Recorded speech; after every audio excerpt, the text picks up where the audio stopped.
जय महाराष्ट्र. माझं नाव हर्ष विनोद नागदेतो. तुम्ही बघत आहात जन आक्रोश नागपूर. आपण नरेंद्रनगरमध्ये आहो. आपल्यासोबत आहेत आज सर्व काँग्रेसचे कार्यकारी व पदाधिकारी. आज 27 सप्टेंबर भारत बंदच्या ऐवजी आपण प्रत्येकांचे मत जाणूया.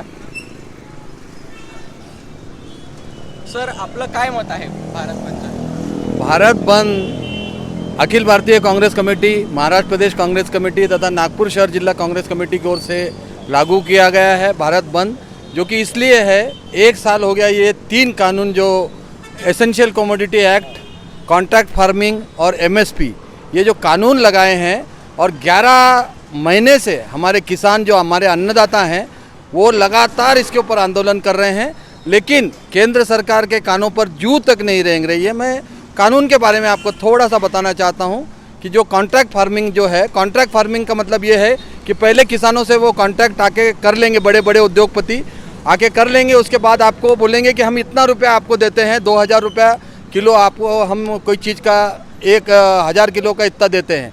उसके बाद अगर रेट कम हुए तो आपसे माल नहीं लेंगे, मार्केट से माल लेंगे, और इसके लिए किसानों को कोई मुबाह नहीं है कि वो जाके कोर्ट में भी जा पाए।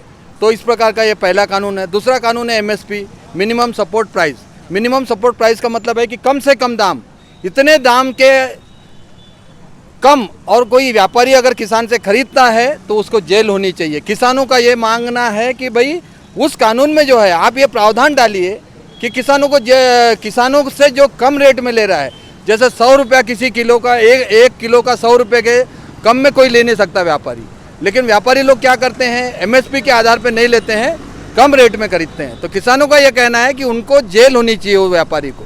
एमएसपी को जो है आप कानून बनाइए। एसेंशियल कमोडिटी एक्ट मतलब जीवनावश्यक वस्तु जो है, इसका आप साठा नहीं कर सकते।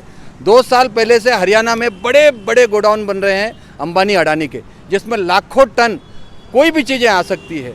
पहले तो हम लोग यदि 100 किलो यदि जो चीज़ें नहीं मिल रही है, चने की दाल नहीं मिल रही है, हमने साठा कर लिया तो उसके ऊपर हमारे ऊपर कानून लग जाता था। आज हजारों किलो, हजारों टन आप जमा कर लेंगे तो भी आपके ऊपर कोई कानून नहीं लगेगा, मतलब कानून के कोई प्रावधान नहीं है।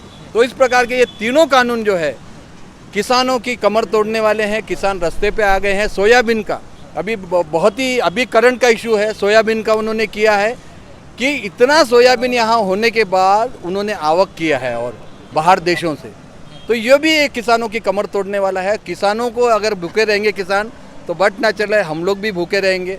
और ये लोग पूरा ये बीज का साठा करके, ये व्यापारी लोग जो है, ये लोग किसानों को बीज भी नहीं दे पाएंगे और हजारों रुपए में इनको बीज देंगे।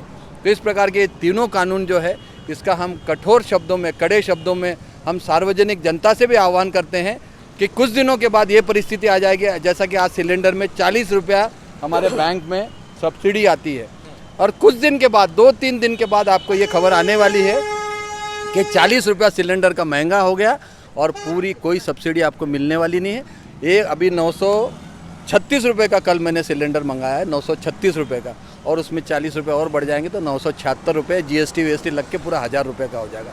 तो इस प्रकार की ये सरकार मतलब लोगों के, गरीब जनता को, सर्वसाधारण जनता को जेब काटने का काम कर रही है, मारने का काम कर रही है। धीरे स्लो पॉइजन देके कुछ दिनों के बाद हमारी आवाज़ भी नहीं उठेगी, हिटलर जैसी पूरी कार्रवाई हो रही है।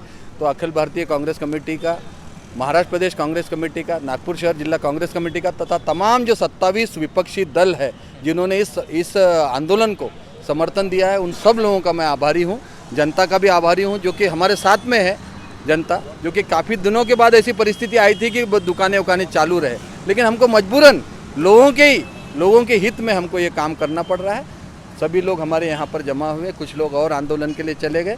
सभी लोगों का मैं यहाँ पर आभार व्यक्त करते हुए आप लोगों का भी बहुत आभार व्यक्त करता हूँ कि आप लोग भी जा के लोगों के मनोगत ले रहे हैं। और इसका जो किसानों के विरोधी कानून है, जो कि हमारे 500-600 किसान करीब इसमें शहीद हो चुके हैं, तो भी सेंट्रल गवर्नमेंट को बिल्कुल भी इसमें कुछ लेना देना नहीं है। तो मैं ये सेंट्रल गवर्नमेंट का निषेध करते हुए अपने शब्दों को यहाँ विराम देता हूँ। धन्यवाद सर, धन्यवाद।